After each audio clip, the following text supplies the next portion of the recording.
That's your mate on Switzerland's smallest but noisiest moped. Oh yeah, we saw that guy yesterday. He's got a bigger jacket on today. This must be his commute. Yeah. Hello everyone and welcome to the stunning surroundings of the UCI HQ here in Aigle, Switzerland. My name is Rick McLaughlin. I'm the lead commentator on mountain bike for Warner Brothers Discovery Sports, and like the Drifters, we are up on the roof today. Joining me, my good friend, colleague, course preview pilot, ex-pro, general academic, man about town, Josh Carlson. Josh, how are you? It's going to be quick, we've got a lot to do here. Yeah, it's fantastic. Fantastic, good, yeah. Right. Now, at the start of this off-season, I thought that this would be, we've been here all week at the UCI shooting some tech videos, some bike stuff, and I kind of thought when we started the planning for this towards the end of last year that this little team changes video would be quite a quick bang, bang, bang, bang, here's who's riding what this season in the UCI Mountain Bike World Series. But, Josh, this has been hectic. We've got a lot to get through. As a how does this, is it like a domino line? Does as soon as one person moves, does that trigger it off? Well, a lot of athletes go in cycles. So a lot of athletes will try for a 2 or 3 year term. So you get these solid states of riders and scheduling for a couple of years. And then all of a sudden, outside of that cycle, people will come off, and then there'll be 1 or 2 people that come off a 1 year into a 2 year or 3 year. So we don't get these big team changes that often. I feel like so many people have just come off their contract after 2023. The mountain bike industry is in a turbulent place. The growth of downhill, the stories we've had from last year, there's so many exciting things happening. It's incredible to see all the changes and see how they're going to play out. Yeah, a lot of these changes as well, the majority of them have taken place on the gravity side of the sport. And I'm guessing the reason for that is on the endurance side, the cross-country side, we've got the Olympic Games dominating this summer in Paris, you know, once every 4 years. They bang heads together for the free medals. I'm guessing if you're, I mean, we'll go into it, we've got a couple of cross-country riders who've changed teams, but you're not wanting to arrive into that season with any change of equipment or... No, and it's the Olympic process it's years worth. It's not just weeks worth or months worth. These athletes are preparing for the Olympics for years and seasons. So we've heard a lot of chatter that a lot of Olympic hopefuls started their preparation for Paris 2024 at the beginning of 2023. You need points, you need a certain amount of preparation. It takes a solid build of a long time for the cross country to prepare. So having a big team change in the lead up to the Olympics it's not ideal. Okay, then we are going to rattle through these and have a chat about them along the way. Now, I should paraphrase this with, these are not in ascending order of importance. They're just as they came to my head. So, first one, Vallejo rejoins YT Industries, joins the mob for the first time, the YT mob. Now, weirdly, I think this skimmed past a lot of people as not that big a news story because she's ridden the 2As before. Six seasons, actually, she spent on a YT 2As, but she is the reigning UCI World Champion. She is the reigning UCI World Cup overall title holder. Does this move make her any less of a rider to beat? No, if anything, it's just going to make her even more of a rider to beat. She's bringing majority of her team staff and her support network with her into an environment that's developing to become a really enjoyable environment to be around. Ocean O'Callaghan won last year in that environment. They've proven they've got some great product underneath them. Valley's dominance now into an environment where she can grow and be a little bit more herself and maybe have some more fun outside of just the racing. It's going to make her even harder to beat. Just on your last point about equipment, now YT Mob and the YT Enduro World Cup team, very interestingly, have got what they call the Uncaged program, where you're allowed to choose your own products. Yeah. As a pro, that would pickle my head, but Vallejo on RockShox suspension compared to O'Callaghan and Sharner, her and her other teammate, who are both on Fox. Yep. I mean, where do you stand as a pro on that? Would that confuse you or would that make you happy? You're comfortable with what you're comfortable with, and having that freedom and choice, it takes that guessing work out of it. Because you're on one brand, on one product, you're like, oh man, maybe they're performing better, maybe this is better, but you can try it and see for yourself. If you go to a RockShox product or an Olin's product or any other product or a Fox product, you can see for yourself which one performs better for you. And maybe there's a different characteristic from a different brand out there. On the other side of the coin, that's a bit of a stressful nightmare because you've got all of the options. There is nothing holding you back. If you don't like that fork, you don't like that shock, you don't like that wheel, you don't like that tyre, you're missing a bit of a tread pattern, you've got so many options, you don't just have this. And that is an overwhelming scenario as a pro. Sometimes when you have least options, you have to make the most of what's there and run what you've brung and deal with what you've got, which results in focusing on the riding. When you focus on the decisions on what to run, it can increase that doubt and that potential to second guess your decision. You're like, if you have a bad race, maybe that wasn't the right thing, I better swap. Trust the process.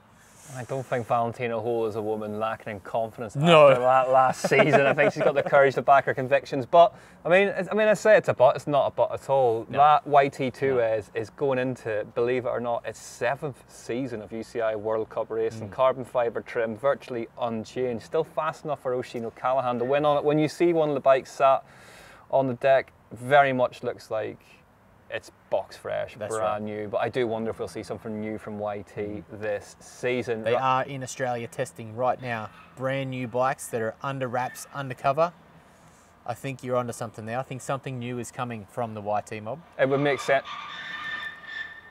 We should point out there's an MOT test centre just behind us. So if you do hear any odd noises, it's somebody bringing a work van to a halt as quickly as possible, right? Next up, Josh, one of the big news stories that broke over the festive period.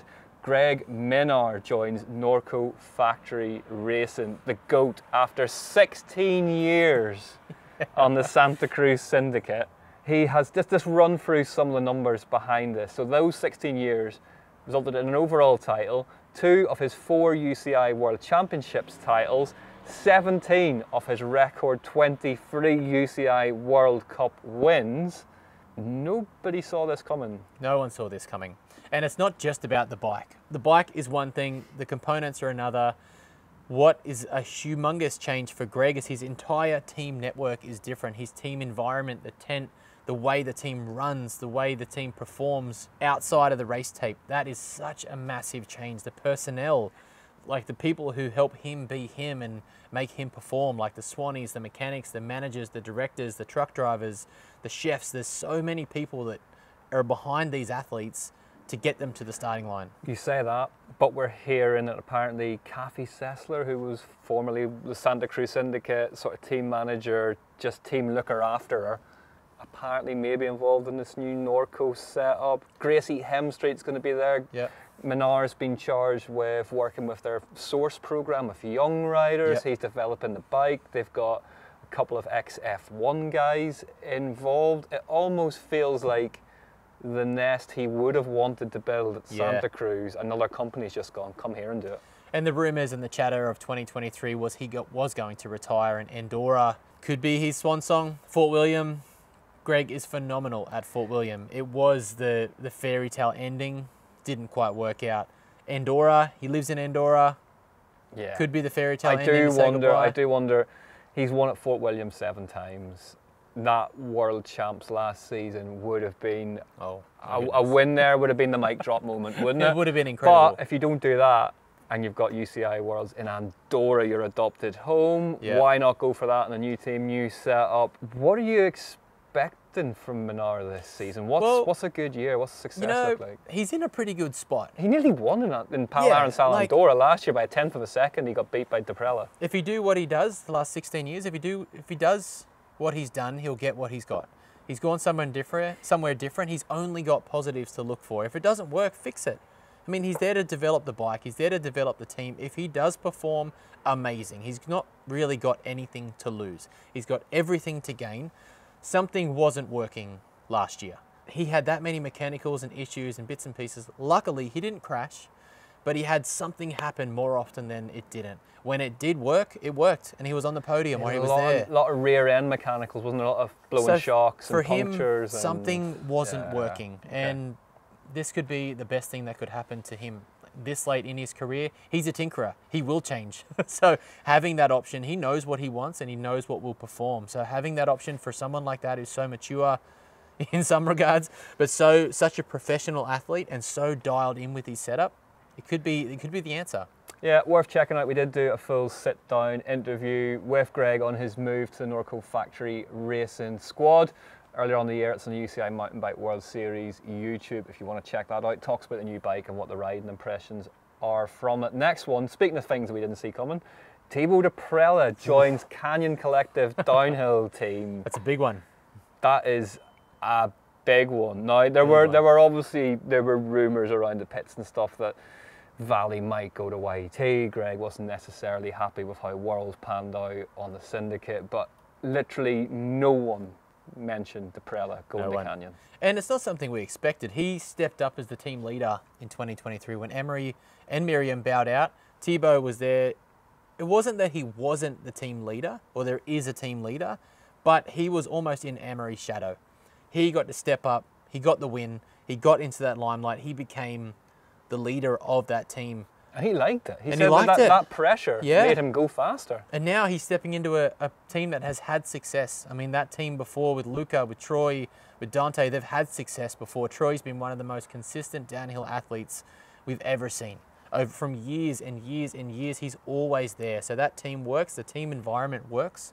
So for him to step in there, Fabien Barel is there for guidance and to manage the performance of our athletes. Wowzers, it's a big one. It's not surprising to me, to be honest. Yeah. They have headquarters in Nice for the team. Fabien's around Nice in France. Thibaut's French. Do you think that's a big component of it? Because I noticed... I don't think it hurts. You couldn't miss in the release about this that Barel was in a lot of the release. He was with Deprella. The two of them were riding together. And, you know, Canyon, Luca, Troy, both of them, you know, live about as far away from Nice as it's possible to get. Fabien finally has a French-speaking huge talent that if he can breed a bit of that continuity and a bit like that speed that Deprella has is up there with the very best in the world. He goes fast enough to blow his own hands off the handlebars. Like if you can taper a bit of Fabien consistency onto that, the reigning E-enduro World Cup title holder, it's not a bad shout. And as we mentioned before with Greg, maybe something wasn't working for him. He's been a part of that Commencal scenario for a long time. So a brand new change,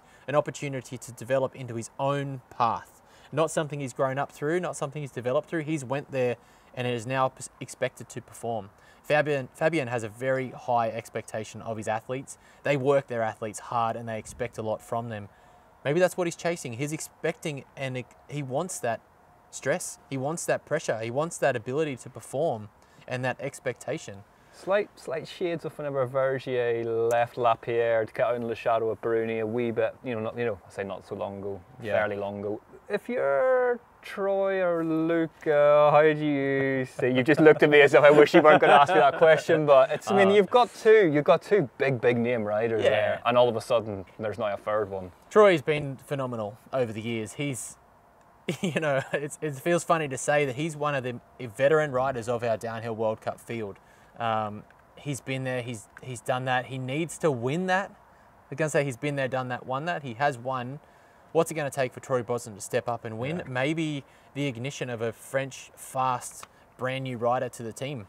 Luca, he's not the young guy anymore. He's not the new guy. He's expected to perform. He is smooth, he's calculated, he's got that ability to step up when it counts.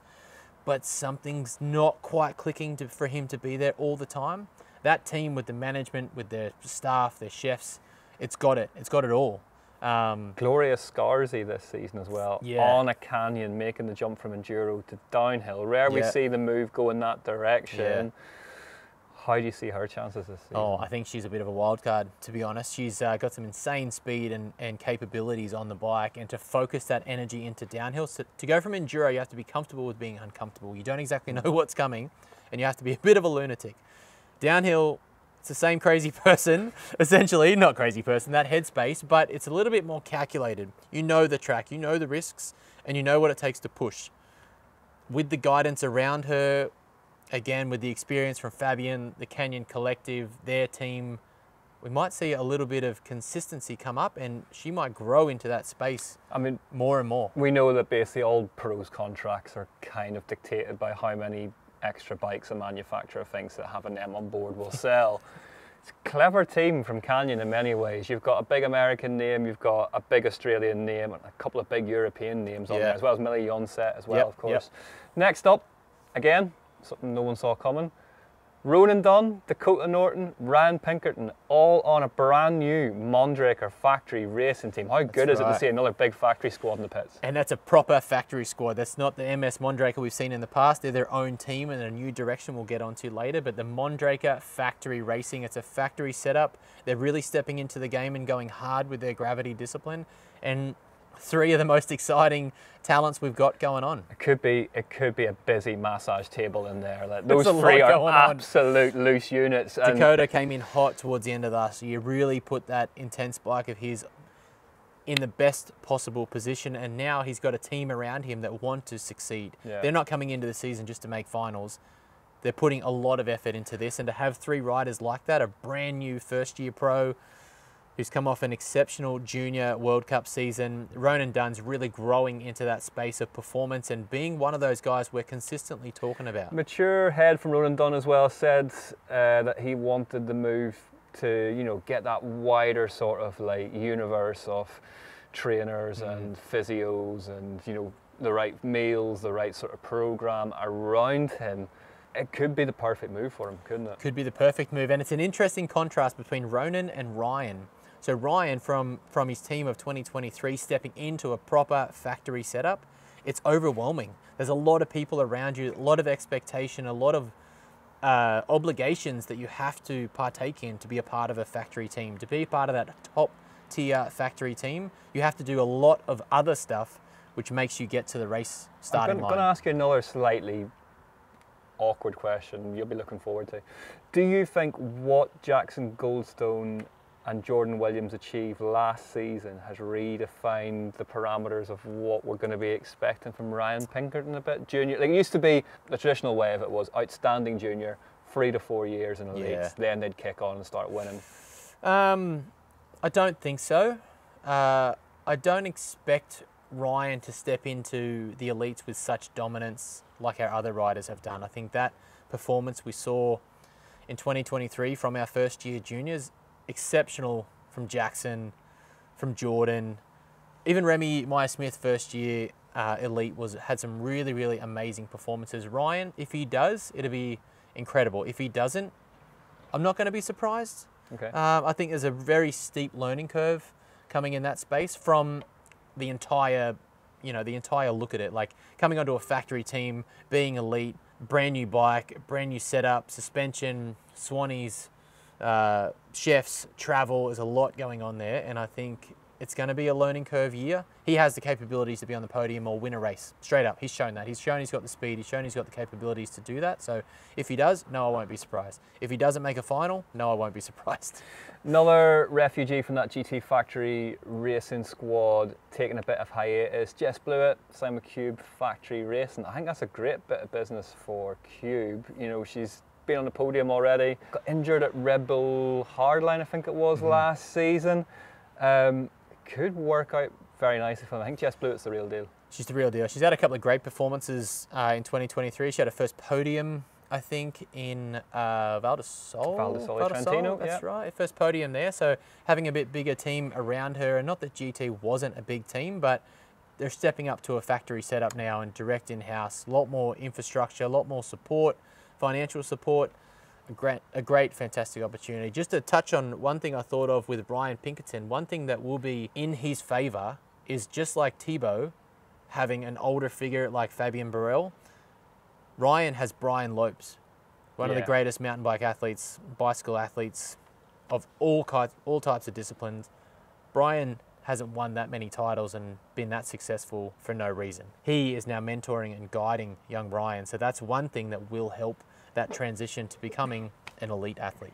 Bit of nostalgia now. Let's wander down, if you will, with me, nostalgia lane. Intense. Not one, but two teams sort of really pushing into that Commencal sector of being one of the big dominant bikes with that new M1. First up to call a bike an M1 after the iconic, and iconic's the word that people throw around a lot, but the intense M1 in downhill racing is iconic. The factory racing team, Joe Breeden, Louise Ferguson, who they've got from Continental Nukeproof, great signing. Had a great UCI Worlds in Fort William last year, Ferguson. Oscar Griffiths in the UK, and Ryder Lawrence, whose dad raced for Intense back in the day. They've backed that up with also signing with the MS what was MS Mondraker is now going to be MS Racing Intense. They have got Jacob Dixon, Tahuto Enrique Penny, Eleonora Farina, David Trimmer on there. The Bulldog, Brooke McDonald, has left the building. We'll come on to him in a second. Yep. Intense, but they're back and forth, aren't they? And a lot of people were nervous last year that once Intense was leaving and Aaron Gwynn and Dakota Norton were stepping away from that program and Todd Shumlick's program, where was it going to go? Was it gone? They just put all this development in. Dak was on the podium. It was riding great. All that work that they've done was really starting to show off and be showcased to the world. So I was like, well, what? You've done all this work. What's going to happen? And now they've doubled down, and it's a fantastic option for a brand that's been a part of the mountain bike legacy for many, many years. It's like that bit in Lord of the Rings. Your man gets his sword hammered back together again, isn't it? Excited to see somebody's made a new Intense M1. One that we chatted about earlier that I think is just when you... I think part of the problem with mountain biking is that you always sort of talk about it, you know, in the parameters of our sport, but take this story into any other sport and it's huge. Frameworks. Yeah. Frameworks Racing. Nico Mullally's homemade downhill frame that he's now got to the point that he's happy enough to sell it to other people. And not homemade, like he didn't just make it in the kitchen. He's not making it in the kitchen. It's not like a homemade apple pie. No, of course not. It's a bike of his own design, his own testing. Him and his brother Logan have put thousands of hours into these test mules. They go back, they change stuff. They work with Frank the welder, he of Spooky Cycles fame back in the day. It's just a great news story. So now, fantastic. Not only is he going to be back to race it again this season, he's bringing Angel Suarez with him. He signed him on the team. He's also maintained the services of Asa Vermette, who is just one of the big future stars of this sport. He was on a lot of team shopping lists this off-season. And the guiding hand behind all of this is going to be Martin Whiteley, who used to run the global team. He brought Menard really to the fore. He brought Honda into the sport with their downhill program. If you imagine, like, you know, we're talking about Eurosport cycling, the home of cycling. Can you imagine somebody competing in the Tour de France on a bike that they made themselves? Do you know what I mean? And then fleecing the whole team out with them. It's just incredible. And these factory teams, we just mentioned Mondraker Factory. That's an entire factory brand of hundreds, if not thousands of employees that are there for that brand. It's Nico. Nico's doing this. Yeah. So, and now not only, like you look at 3 riders on that team, it's not just 3 bikes. Nico would have went through 10, 20 more frames to get that model. Now, not only has he doubled down, but he's tripled down. So that's, each of those riders would burn through anywhere between 5 to 6 to 10 frames each. So you're talking about 30 frames plus just to perform for that team. That's not testing, that's not breakages, that's not all the other drama that comes with it, getting it lost, having a baggage handler to launch it out the plane. Just to perform, that's a huge investment. And then all the equipment of the testing and the rider preferences and the suspension setup, the wheels, the tires, the pressures, the travel, the food, the logistics. This is a proper team, and it's not a B-grade setup. They're going racing on the bike that Nico built. Not Mondraker, not Giant, not Specialized, not Trek, not global companies. Nico built it. Asa Vermette as well was course sweep in Snowshoe and Mont Saint Anne last season, just as Nico himself was a course sweep before he was old enough to race junior at World Cups. So keep an eye on them. Fascinating story. Check out their YouTube channel for the full story of that frame as well. A bit of another nostalgic one, although one perhaps slightly more new school than the Intense M1. Zeroed Bikes back in the UCI Mountain Bike World Series. A Zeroed Kiwi company. They're going to have Sam Blenkinsop and Taylor Vernon from the UK on their bikes, 2 really experienced racers. The G1 and G2 bikes of those, it's a belt-driven gearbox bike. 10 years ago now we last saw them, and they're back with a G3. Doddsy from Rotorua is really involved in them. You ever ridden a gearbox? I have, yeah. A buddy of mine has a shop back home, Fornex Wheels, that has zeroed bikes, and I just recently had the pleasure of riding one. It takes a little bit to get used to, but it's quite a simple, nice scenario, and it has a lot of potential. And on downhill bike, I could imagine it would be a really phenomenal product. And a rider like Sam Blenkinsop, the ET King, he loves pedaling through the air. The ability to pedal through the air easily, change gears and be prepared for the next little thing. I can just see that little mesh of a New Zealand company with a New Zealand rider, a New Zealand legend, and that one specific trait that he has could really be successful moving forward. It's cool to see, it's cool to see. Scott Factory Racing have added Ethan Craik and Gonçalo Bandeira to Yep. their downhill team alongside Marine Caballero, Dylan Levesque on there as well. Maybe some talk of Dylan doing a few more enduros and stuff, but Ethan Craik, one of the runs of the season for me. Last time out, Mont Saint Anne in the final, second place. What a way to reward GT and to have them buy out, take their hiatus. They've done very well there. That's clever, clever signings. Clever signing. It's a very clever signing. Dylan Levesque really came into some form towards the later half of the season last year, and to pick up someone like Ethan after such an epic performance, that momentum from that performance would have rolled him into the new year as well. So onto a brand new team, it would have filled him with confidence and excitement that he can do that, and now with a team that supports him and believes in him to do that again. It does come with the pressure to do that again, which is not easy, but now he has a team around him that can also step up to another level. It can take a step up, and really if he wants to make that happen, he now has the support around him to do that, just like we mentioned before with Ronan. Britt McDonald on to Forbidden Synthesis, joins Reese Ferner, Emmy Lamb. We saw her on a downhill bike towards the end of last season. We also saw her really, really impressive in the Enduro World Cup.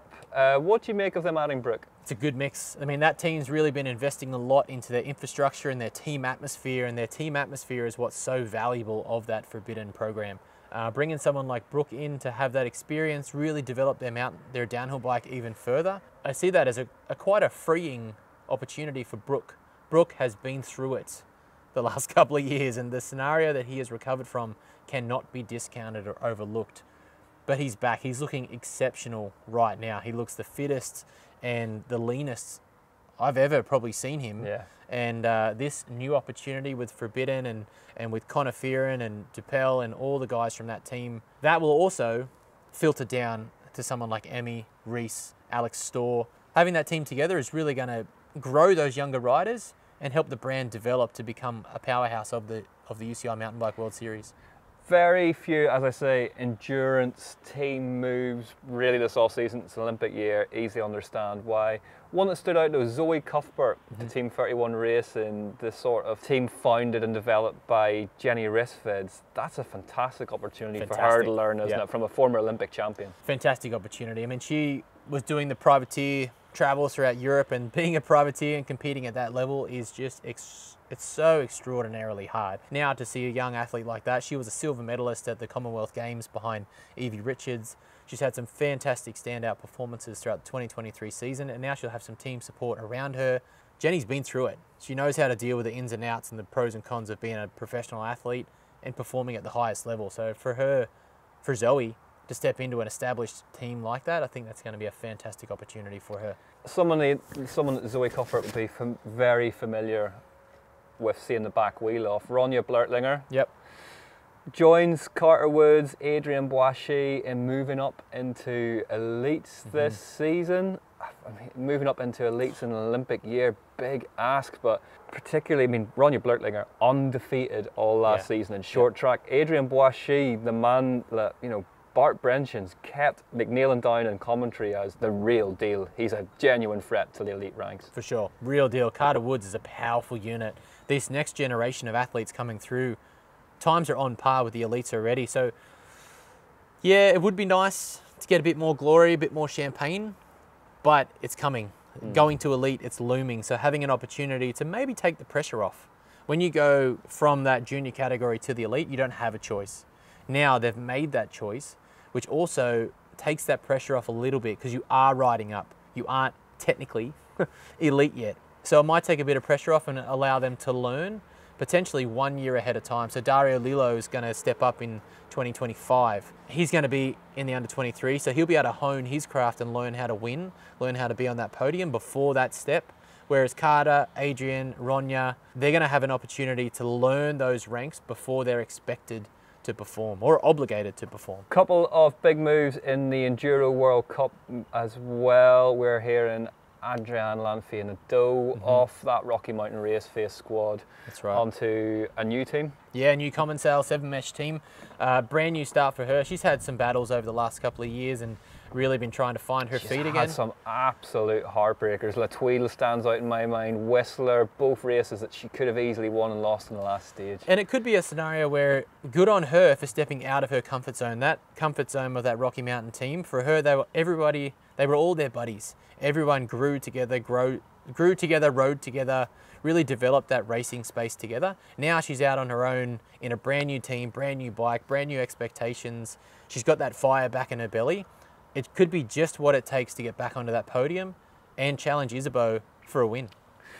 Dimitri Tordo off Canyon after 6 years. It's one of those, there's some riders that you just come to naturally associate with the team they ride for. Yeah. And he's Canyon through and through, the party boy, but he's found a new home, hasn't he? He's found a new home and it's exciting. He could be in a similar boat. He's been there and thereabouts. He's been around that podium, that 5th, 6th, 10th. He's been in that spot. He's comfortable. He's happy. Maybe this brand new ride, brand new scenario, brand new people. It's another, I mean, Canyon's not French, but they were based out of Nice for their team headquarters. Fabian was there, their trainers were there. Commensale is in Andorra, but a very strong French connection. Alex Rudeau has had a phenomenal season in 2023. He'll be really growing to be better. He's on that Commensale bike, so the bike is proven to be good and be competitive. It might be just what it takes for Dimitri to break through and get on that podium consistently and really step up to be one of those major players. Biggest name perhaps in the elite women's ranks moving squad this year in the Enduro World Cup, Rafaela Richter, with news just broke today, onto Simplon Trailblazers. Simplon based near here in Switzerland. Good to see Rafaela onto a new squad. Bike looks good. She is one of the very fastest, but I kind of feel like she's also a rider we've not quite seen the very best of yet. No, she's had her injuries over the past and a few crashes throughout the 2023 season. She hurt herself. I actually saw her crash onto her shoulder when she hurt herself. I can't particularly remember the round, but brand new team, brand new start, built around her. She's a podium threat and a definite chance for a win. So having a brand new team around her might help her grow, and she has the opportunity to make the decisions, which is going to only help her performance. Next up, Jack Menzies, formerly the Prince of Privateers, on to Canyon. That's a good move, isn't it? Great move. I mean, Jesse's developed that program. He's shown the bike can win, the team can win.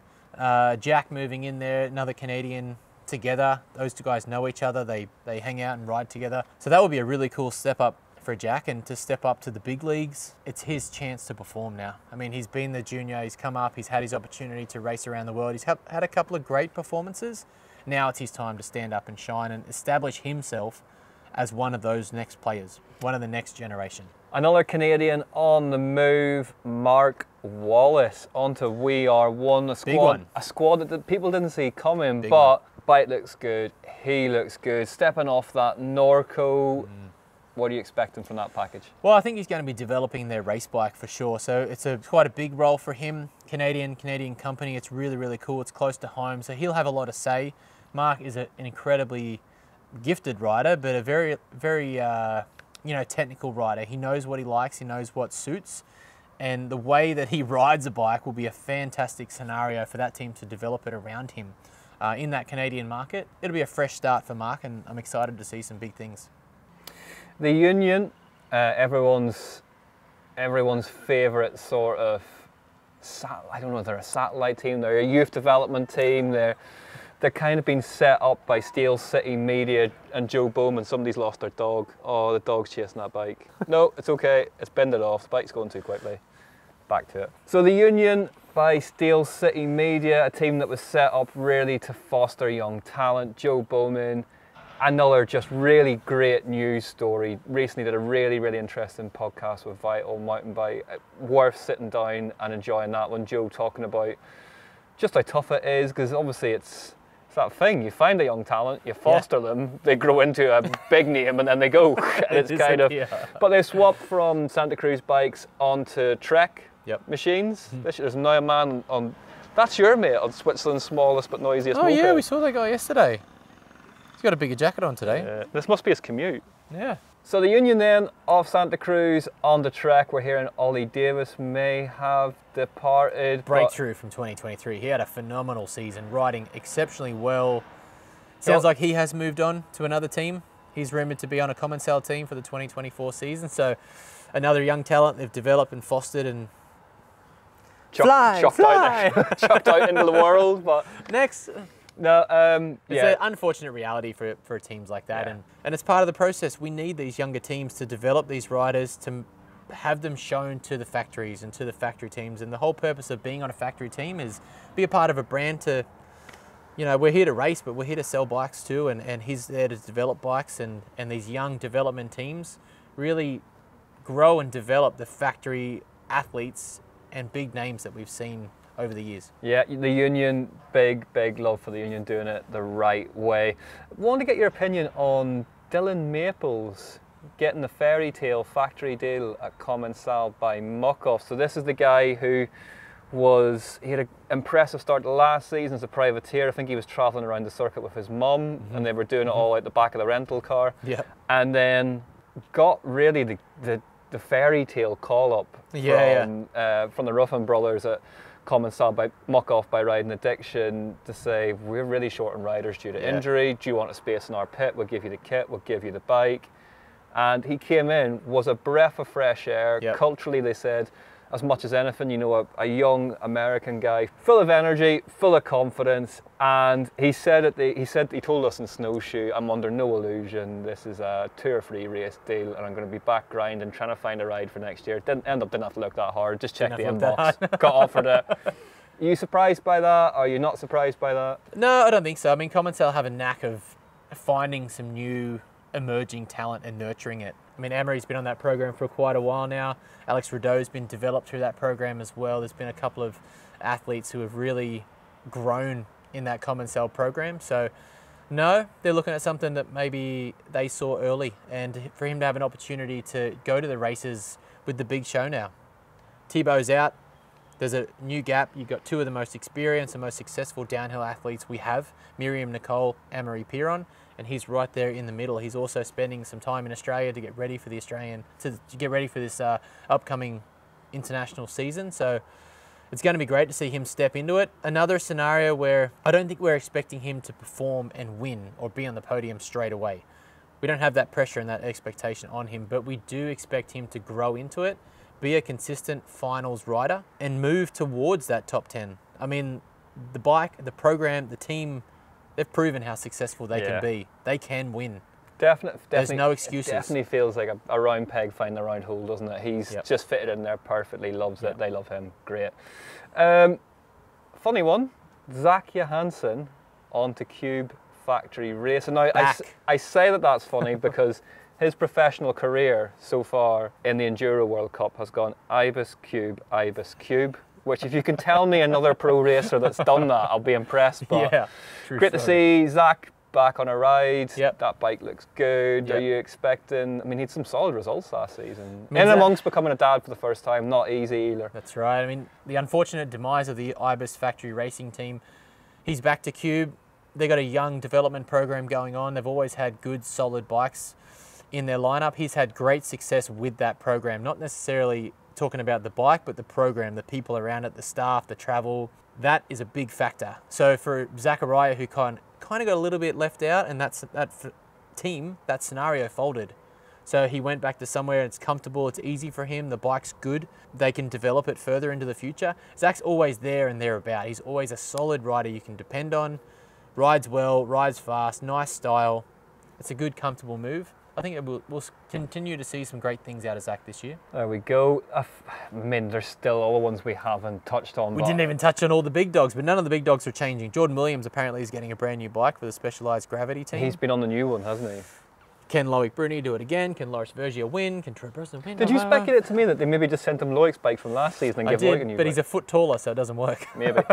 Okay, well listen, anyway, there are more we could go on. We may update this closer to, we'll update this around 1. This is a team change video. We're not talking about the hitters and a preview, this is a team change. So none of them change teams, they're all same. Okay.